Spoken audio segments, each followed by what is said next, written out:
Yes, reka twongere tubahe ikaze bakunzi ba Kigali News. Ni updates nk'ibisanzwe nkuko mubimenyereye. Ni ku gicamunsi cyo kuri uyu wa gatatu, ni ku itariki 15 aho ari muri 2026, ariko nubundi nta kindi kituzanye ni updates nyuma y'inama y'agahenge bivugwa yuko yabaye imyivugutanyo ikomeye cyane. Ino nama ikaba izageza kuri 17. Biravugwa yuko habayeho kutumvikana gukomeye ndetse umupango waratangiye.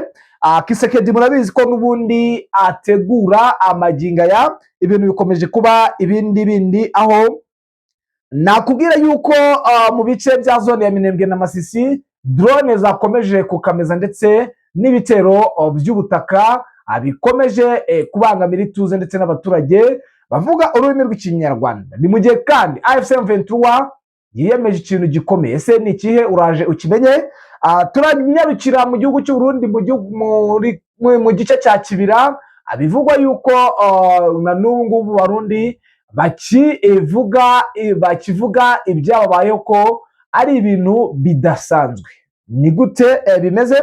Turarebera hamwe. Hari benshi bagiye badusaba bo mu bice byo hakurya, haba mu Burundi haba muri Kongo, batubwira uburyo inzego z'umutekano w'igihugu cy'u Rwanda zesaye.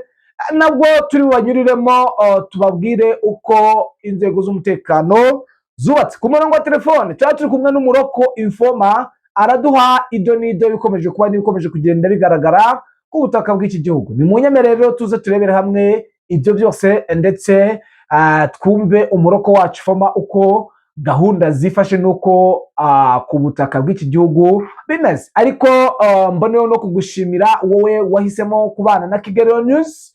Ikindi kandi nawe ukiza ku murongo wa Kigali News ari ubwa mbere, nta kindi usabwa uretse gukanda subscribe. Nyamuna ntimukajye mwibagirwa gukanda like cyangwa ngo mwibagirwe gukora share, bityo mwiyongere mu muryango mugari w'abadahwema kumva amakuru acukumbuye kandi yizewe. Njye muri kumva kandi tugiye gukomezanya. Ni Damien Habumugisha. Ku murongo wa telefone turi kumwe na Bwana Bizima. Bwana Bizima, wiriwe neza? Yego, mwiriwe neza, ni amahoro. Saa sita nziza Bwana Bizima. Yego, kuri twese.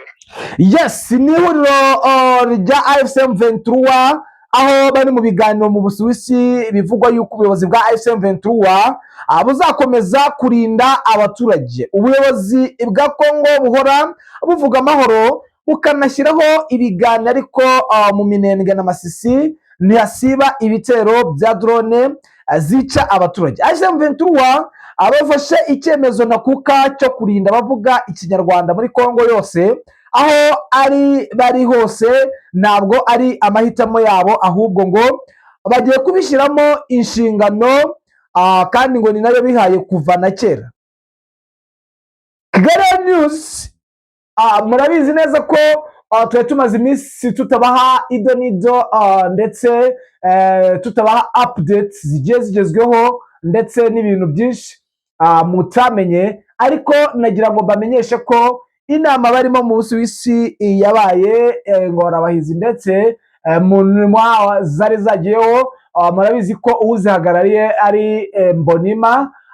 Bikaba bivugwa yuko hagiye harimo n'abandi bagiye batandukanye twagiye tubagezaho uko byifashe, ariko biravugwa yuko habayeho kutumvikana uko ari ku munsi wa mbere. Ubwo se ni inama iri burangire ku itariki 17. Ese n'iki kiri buvemo? Ibi byose nubwo biri kuba, FARDC ikomeje kugaba ibitero karundura bikomeye muri zone ya Minembwe. Niyo mpamvu bikomeje kuba, murabizi muri CCRF byagiye biba ndetse ntabwo ari iki gihe gusa, no mu yindi minsi byagiye biba ingorabahizi. Rero ni munyemerere twakire umuroko Informa aduhe ido n'ido bikomeje kuba mu bice bigiye bitandukanye, mbere yuko tugezaho abakunzi bifuje kumenya umutekano w'igihugu cy'u Rwanda, uburyo wubatse ingabo cyangwa abashinzwe ibyo bita umutekano. Abenshi bajya bavuga atari ko u Rwanda rwifashe rute, ruhagaze rute, ibintu byinshi bagiye bavuga. Ngo tuze kurebera hamwe uko biri bube byifashe, ndetse tubiha abakunzi bacu. Nawe hari icyo ushaka kumenya watubwira tukakikugezaho bitagoranye rwose, nk'uko twagiye tubibasezeranya. Twasezeranyije ko muri inshuti zacu z'akadasohoka kandi tugomba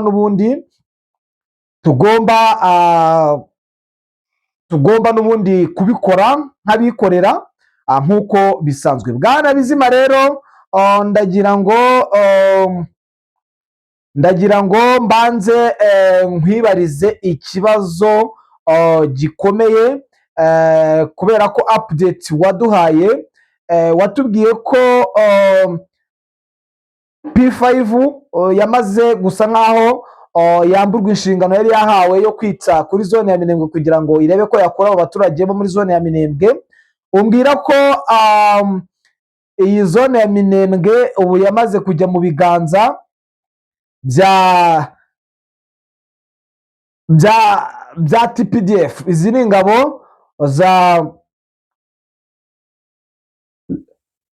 ingabo za Tanzania. Bwana Bizima, amaginga ya kuri frontline byifashe bite? Uko bimeze urabona ko n'ubundi nyuma ya drone zikomeje kuza zingaba ibitero muri ibi bice bya Minembwe, biragaragara ko n'izi parisiyo ziri muri ibi bice n'ubundi harimo gusa naho bandi basinga mu bice bitandukanye bagaba ibitero byo ku butaka, ariko bifashishije drone, kuko ubizi neza ko iyo zidahari batajya bapfa gusa naho batinyuka muri ibi bice, kuko ntabwo bijya bisa naho bibahira cyane iyo babashije gukora ibitero kuri M23 twirwaneho muri bice bya Minembwe badafite drone. Ni ikintu kitajya kibagwa neza. Rero ni ibitero bagaba mu bice bitandukanye nyuma y'uko hamaze gusa naho haraswa na drone, ariko ubona ko n'ubundi ari ingabo zisa naho ziganjemo ingabo za Tanzania ndetse na FARDC muri ibi bice arizo zifite umubare munini cyane, nubwo ubona ko n'ingabo z'u Burundi zikirimo hano, ariko ni ibice ubona ko bakirimo bagifite imbaraga zishoboka bijyanye n'igihe bahamaze cyane, ndetse ubona ko basa naho bari gukomeza gusa naho bagira ubusatirizi kuri M23 twirwaneho kugira ngo babashe gusa naho bakomeza kubungabunga ibice bagenzura, kuko isaha n'isaha bateganya ko bashobora kugabwaho ibitero nabo bakaba bahura n'ikibazo nk'icyo iriya coalition yari iri muri bino bice byo ku Ndondo yahuye nabyo mu minsi itambutse. Yes, Bwana Bizima, avuga yuko n'ubundi imirwano ikomeje.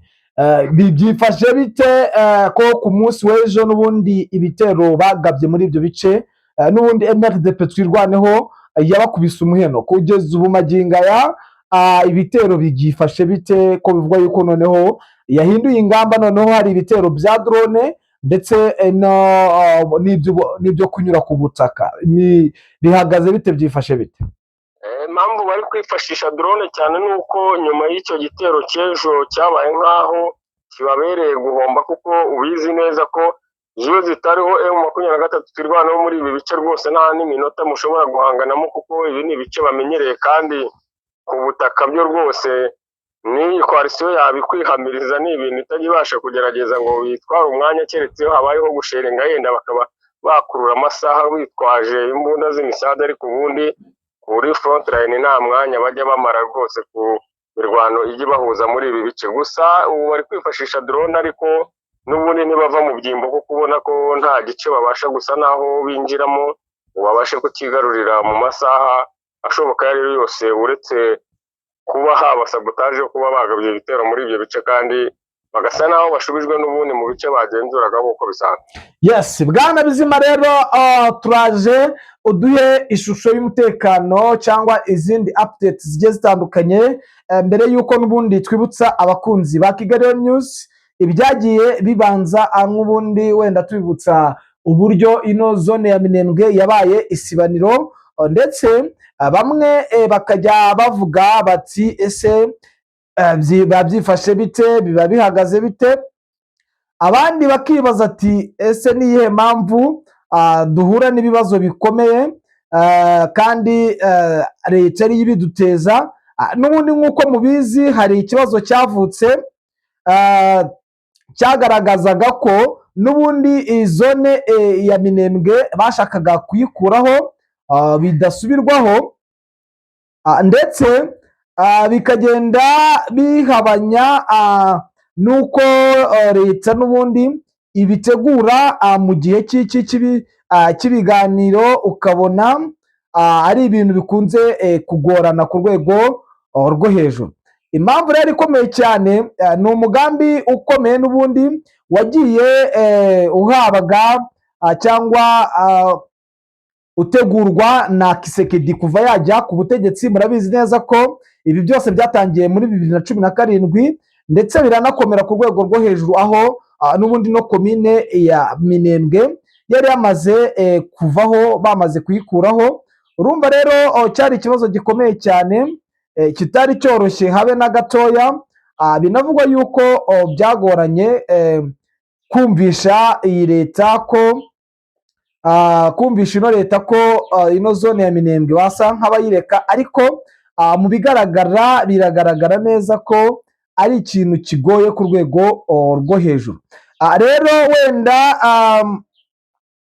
mu yandi makuru twabagezaho, ni imyivugutanyo iri kuba ariko inagaragaza ko aka gahenge kadashobora kuza kuba ko, ariko bivugwa ko AFC M23 yamaze gufata imyanzuro ikomeye ndetse igiye kugaba ibice mu bindi bice bigiye bitandukanye, birimo abavuga ururimi rw'ikinyarwanda. Saha iyi ngiyi noneho ntago bari bugarukire muri ino ntara y'Iburasirazuba gusa, bagiye no kwinjira mu zindi ntara zirimo uwo ari we wese uvuga ururimi rw'ikinyarwanda. Murabizi neza ko ibice byinshi bigiye birimo bamwe mu bavuga ururimi rw'ikinyarwanda, ndetse bigaragaza ko n'ubundi AFC/M23 isa nkaho yari yararangayeho gakeya, nk'uko bagiye bo ubwabo babitangaza. Bwana Bizima rero, wenda sinzi, urabona abanyamurenge batuye muri teritwari ya Minembwe bakomeje gutabara uwabagirira impuhwe akabumva, akabatabara kuko inzara yenda kubica.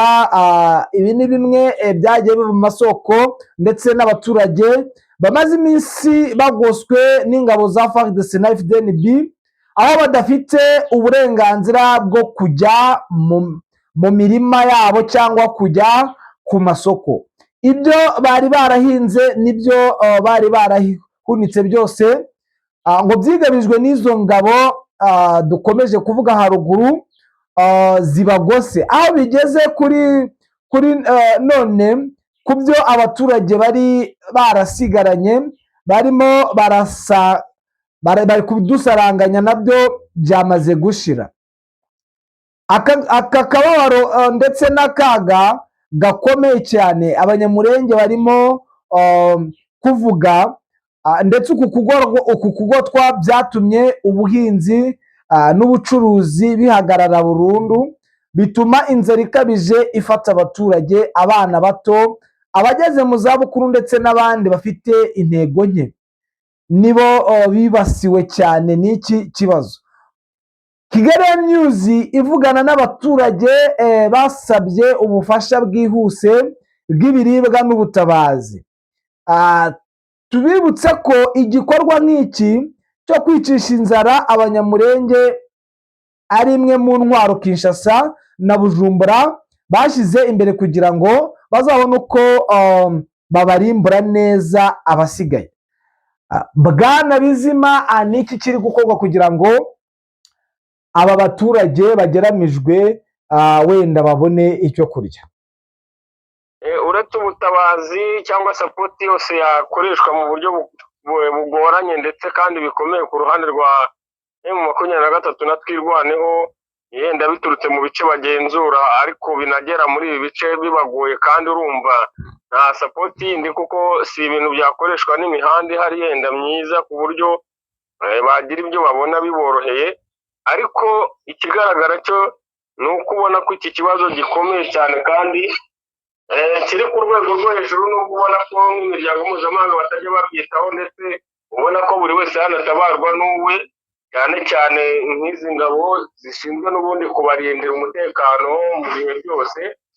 Ni ikintu ubona kinababaje cyane kuko iyo ugereranyije ukareba nk'ibiciro by'ibiribwa ndetse n'ibindi byifashishwa byose, yaba n'ibyo ku masuku bigenda biboneka muri ibi bice, igiciro biriho ni ibintu utakwiyumvisha ndetse ushobora no kumva ukumirwa cyane, kuko hari umuntu ushobora hano kukubwira ko amaze amezi hafi 2 atarya umunyu, nawe ubyumva ukuntu hari ibintu bigoranye cyane ndetse n'ubuzima barimo uburyo bugoranye. Ariko ikigaragara cyo umuti nta wundi unakenewe, kuko nabo barabizi ko izindi nzira zose zisa naho zifunze zigoranye. Ni ubusabe basaba M23 twirwanaho ko habaho kubohora uyu mujyi wa Uvira, kuko nibwo basa naho bashize agahinda ndetse n'umutekano wabo wabasha gusa naho ubabera nk'ibisubizo kuri buri kimwe cyose babuze muri iki gice cya Minembwe.